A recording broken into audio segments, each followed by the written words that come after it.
Mas a mulher, ouça a mulher, porque ela tem uma sensibilidade. O homem já assim mais decidido, eu vou fazer e tal e tal. Fala, calma, querido, calma. Às vezes o papel pode inverter, mas a mulher tem que se sujeitar ao marido como se fosse Jesus. Ah, mas o meu marido... Não, é como se fosse Jesus. Ok, se a Bíblia diz, eu vou fazer.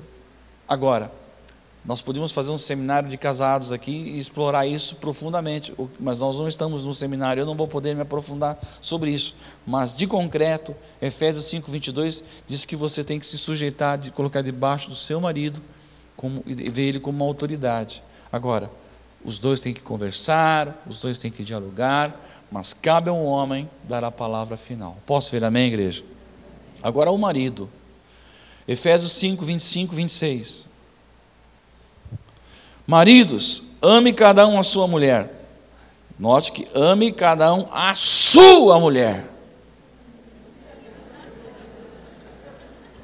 Assim como Cristo amou a igreja e entregou-se por ela para santificá-la, tendo-a purificado com o lavar da água mediante a palavra. Verso 28. Da mesma forma, os maridos devem amar cada um a sua mulher como a seu próprio corpo. Quem ama a sua mulher, ama a si mesmo. Além de mais, ninguém jamais odiou o seu próprio corpo, antes o alimenta dele e cuida, como também Cristo faz com a igreja. Os maridos têm que amar a sua esposa como se ama. Tudo que vocês querem para você, façam para suas esposas. Invista nela, porque o campo mais fértil na vida do marido é a vida da sua esposa. Deve amar a sua esposa, cuidar bem dela, protegê-la, respeitá-la, honrá-la. Não é porque você é o cabeça agora que você vai pisar por cima dos sentimentos dela, pelo contrário. Você tem que amá-la como se estivesse fazendo para você mesmo. Posso ver amém, igreja? Filhos, Efésios 6, versículo 1. Filhos, obedeçam seus pais no Senhor, pois isso é justo. Honra teu pai e a tua mãe. Esse é o primeiro mandamento com promessa, para que tudo te corra bem e tenha longa vida sobre a terra. Ah, mas meu pai tem problemas, meu pai tem defeitos. Deus não está dizendo, se teu pai foi perfeito, honra-o. Não, diz, honra teu pai e a tua mãe. Não está dizendo se é perfeito ou imperfeito. Sabe por que muitas vezes as pessoas não se submetem à autoridade? Com justificativa dos defeitos. Não está em questão o defeito, está em questão a questão de autoridade. Posso ver amém, irmão?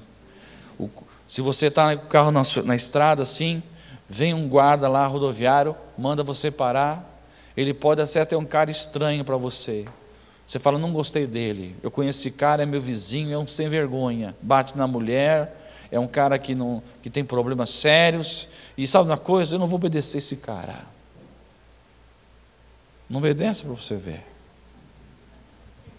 Só que ali, ele não está como o teu vizinho, ele está como uma autoridade.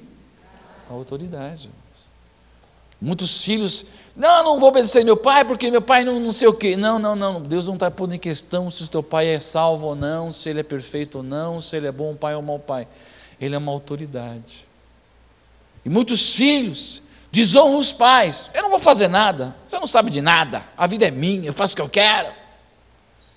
E por isso que diz aqui que esse é o primeiro mandamento com promessa, para que te prolongues os dias sobre a terra. É por isso que você vê muito jovem morrendo prematuramente, porque desonram os pais. A palavra desonrar significa não dar valor, não dar peso, não dar importância. Muitas vezes nós vemos isso, o marido desonrando a esposa desonrando o marido, os pais desonrando os filhos desonrando os pais, e o diabo começa a entrar nessa família e causa confusão de todo tipo e toda espécie. Pais em relação aos filhos, Efésios 6, verso 4. Pais, não irritem os seus filhos, antes os criem segundo a instrução e o conselho do Senhor. Olhe para mim. Existe um tempo da vida em que os pais podem pegar os filhos pelas mãos e dizer para eles aonde eles devem andar. mas haverá um momento em que os filhos vão crescer e eles vão poder fazer as suas próprias escolhas. Nesse momento você já não tem poder para obrigá-lo a fazer nada, mesmo que você ache que está errado, mas você pode orar, falar em amor com ele. E Deus ouve a oração de um pai, Deus ouve a oração de uma mãe. Agora, mas se você que tem filhos pequenos, às vezes eu fico abismado de ver aquela criança pequenininha assim, começa a chorar. A mãe, calma filhinho, e a criança vai e pof na cara da mãe, e a mãe não faz nada. Já viu isso em algum lugar?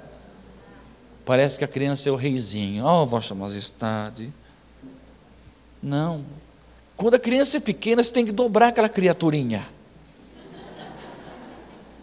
Porque se você não dobrar ela como é pequena, ela vai ficar grande, vai ficar...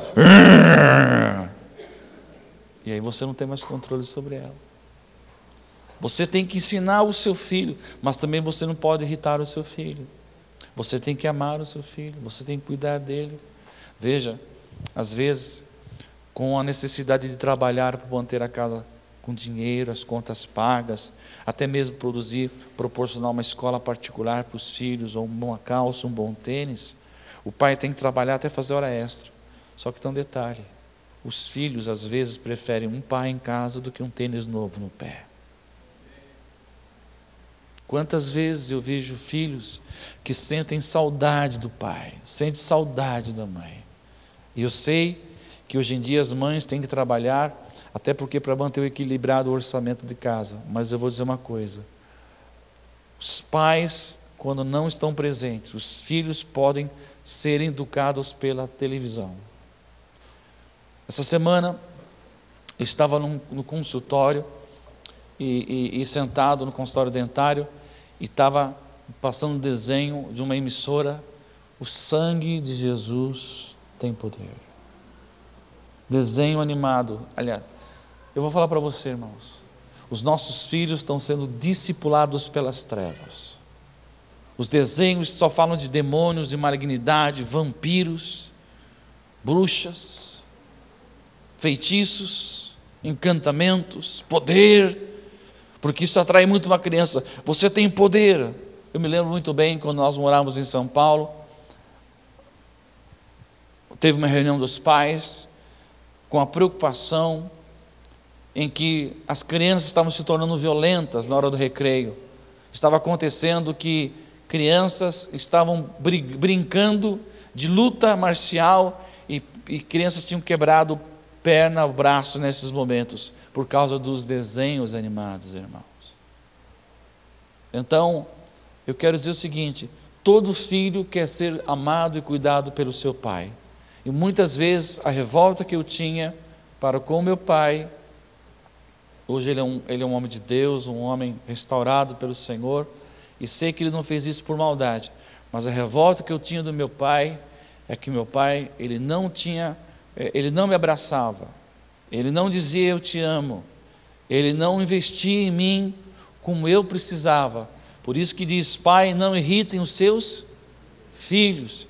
E muitos filhos ficam frustrados em relação aos pais. E hoje o pai pode até cobrar do filho um abraço, um sorriso, mas o filho tem uma imensa barreira em relação ao pai, porque o pai nunca foi um pai de abraçar. E é claro, como meu pai, ele teve motivos para isso, mas na nossa cabeça, quando criança, a gente não entende essas coisas. Por isso, pai e mãe, abrace os seus filhos, ame-os, converse com ele, imponha limites. Mesmo quando adultos, você tem que impor limites. Lá em casa a gente fala assim, olha, enquanto você estiver morando debaixo desse teto, vai ser assim. E às vezes, nós não temos medo de falar não. Eu vou dizer uma coisa para você, diga a pessoa, diga comigo, amar também é saber dizer não. Amém, igreja? Segunda coisa, egoísmo. O que nós temos visto hoje em dia, e tem destruído muitas famílias, é que cada um por si, e Deus